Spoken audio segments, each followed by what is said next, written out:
Greetings brethren, CloakingDonkey here, bringing you a beginner's guide for Classic DAoC of Camelot, the Midgard side of things. If you're not a smelly Midgardian and you are instead interested in the guides for Albion and Hibernia, then please click on the cards in the top right corner, which will bring you right there.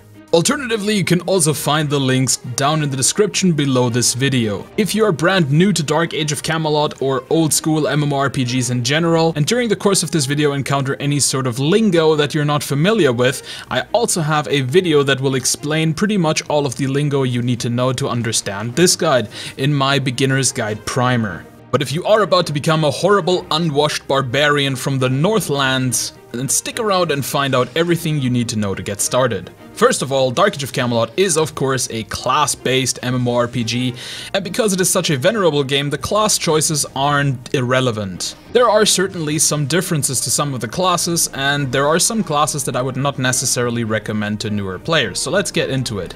When you create your character, you have the choice between Viking, Seer, Mystic, and Rogue. That basic class, however, gets you only to level 5, and then you have to choose one of the advanced classes. Now, not all of the advanced classes are available to all of the races, and we'll get to that in just a second. But if you chose to be a Viking, you can generally become a Thane, Warrior, Skald, Savage, or Berserker. If you chose a Seer, you can become a Shaman or Healer. If you choose a Mystic, Rune Master, Spirit Master, and Bone Dancer are available at level 5. And if you're a Rogue, then you can only become a Hunter or a Shadowblade. Now let's first go over these classes and see exactly what they do. The Healer, as the name suggests, is the main healing class of Midgard. But if you put points in the pacification spec, you also become a crowd controller and mana battery, meaning you can send your enemies to sleep, you can stun them for rather long periods, and you can regenerate the power for you and your teammates more quickly. If you specialize in augmentation, you can also be a very powerful melee supporter by increasing the attack speed of your allies. Healing is kind of your default position, and it's not necessarily sensible to specialize in just healing. It is sensible to choose either pacification for the crowd controller mana battery route, or to go for the melee supporter route and specialize in augmentation. And then drag the healing skill quite a few levels behind so you can at least still do that. The Shaman is the off-healer of Midgard. Their heals are rather basic, and putting points into mending isn't necessarily all that beneficial because it really doesn't get you all that much. Shamans are, however, the main buffing class of Midgard, and they provide a lot of buffs for their group.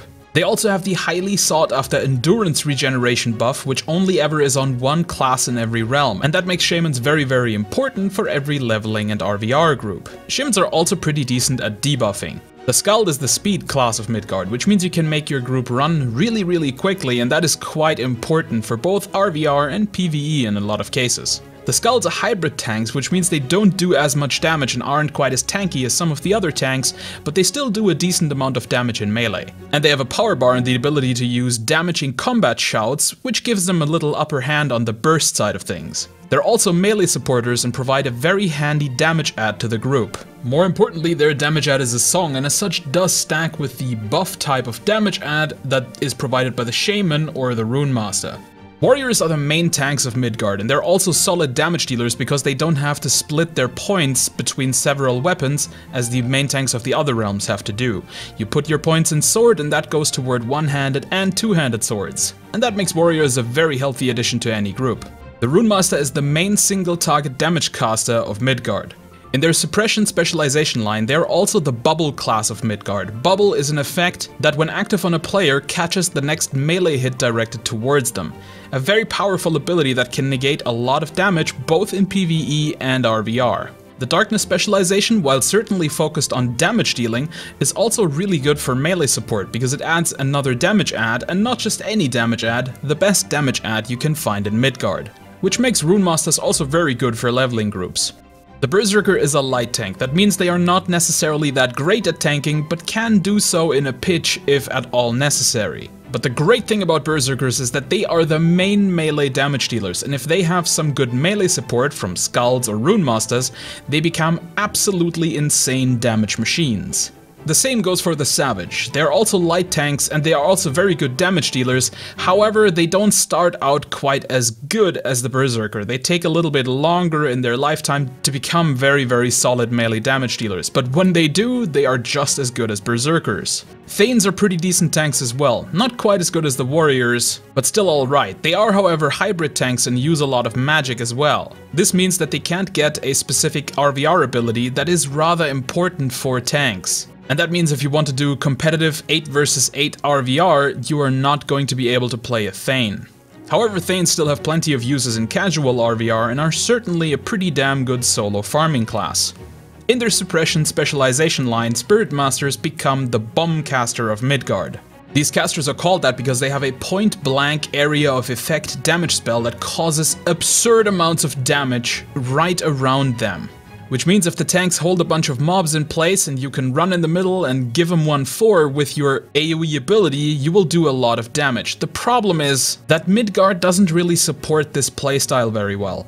The most common and popular playstyle in Midgard certainly is the melee group, and a Bomb Spirit Master just doesn't do as well in that environment. Apart from that, the Spirit Master can also become a pet pull caster, which means they can solo really well with just using their pet by specializing into spirit summoning. But this specialization really is only useful for either power leveling, solo farming, or small group farming with a healer and maybe some other damage caster. With only the bomb caster role being useful in RVR, this makes the Spirit Master a highly specific RVR class that you really need to build a group around to make it effective at all. And you're going to need a guild that is willing to build such a group and play such a group to even find any RVR for yourself. Bone Dancers are sadly not very useful for groups at all. The real strength of the Bone Dancer is that they can summon a squad of undead soldiers as their pets, but these leech experience in PvE, which makes them practically useless for group play. They're alright as a solo farm character, but quite frankly, I think there are better classes in Midgard for this, such as a Shaman specialized in cave magic or a Thane. Beyond that, Bone Dancers sadly don't really bring anything too powerful for RVR, which makes them just as much of a casual RVR class as the Thane. The Hunter is Midgard's archer class, and it is arguably overall the weakest of the 3 archer classes, because its specific quirk, the pets that they can summon, really aren't that useful in an archer versus archer duel. Beyond that, archers in general bring very little utility to a leveling group and as such are practically impossible to find group slots for while leveling up. Which means you will practically be leveling from 1 to 50 by yourself unless you have friends who are willing to power level you, or give you a welfare spot in their group. Hunters are also a highly specific and frankly mostly solo class for RVR. They just don't provide any utility for an RVR group that a caster doesn't provide as well. And they're not even that good for casual RVR groups or Zergs because again, casters provide pretty much the same, just better, and with more flexibility and more utility.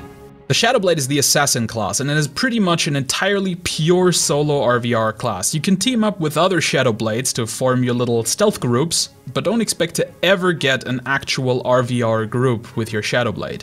Shadowblades also offer very low utility, and while they do about the same melee damage as a Berserker, they lack all the bonuses a Berserker gets from being a light tank.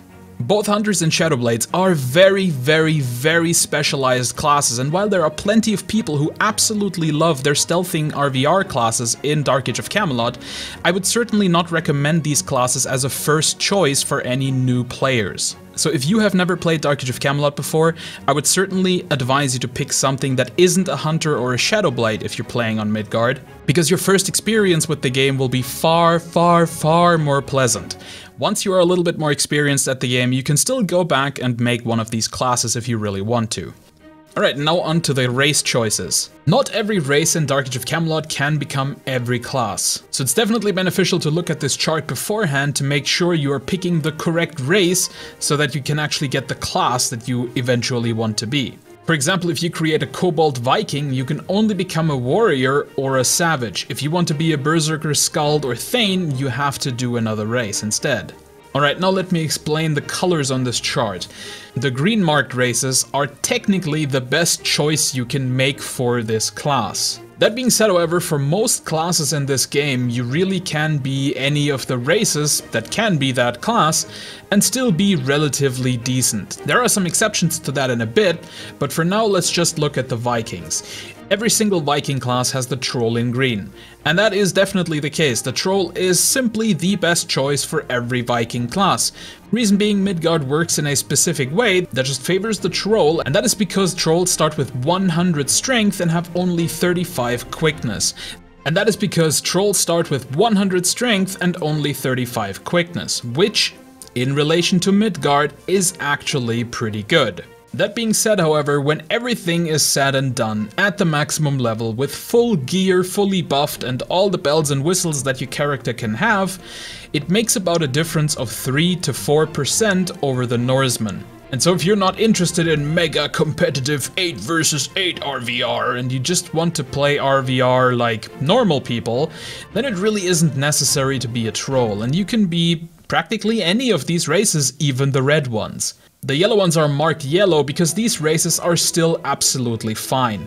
The red ones do signify that these choices aren't necessarily all that great, and you are definitely being a bit of an edgelord trying to be one of those races. There are some fringe cases here, like the Kobold Warrior, which is in essence a better defensive warrior than a troll, because your block chance is based on equal parts dexterity and quickness, which means trolls actually have a pretty low block chance compared to kobolds, but you give up so much offensive power for this increase in block chance. I mean, we are talking 50 strength here. That is very significant and comes out to about 5 to 6% less damage, for an increase of about 3 to 4% more block chance. So in some specific cases where you're only making your warrior for PvE, or you're just trying to farm with it and block chance is really important to you, or you're just a block bot for a caster group, a kobold can technically be better, but for pretty much everybody else the kobold is an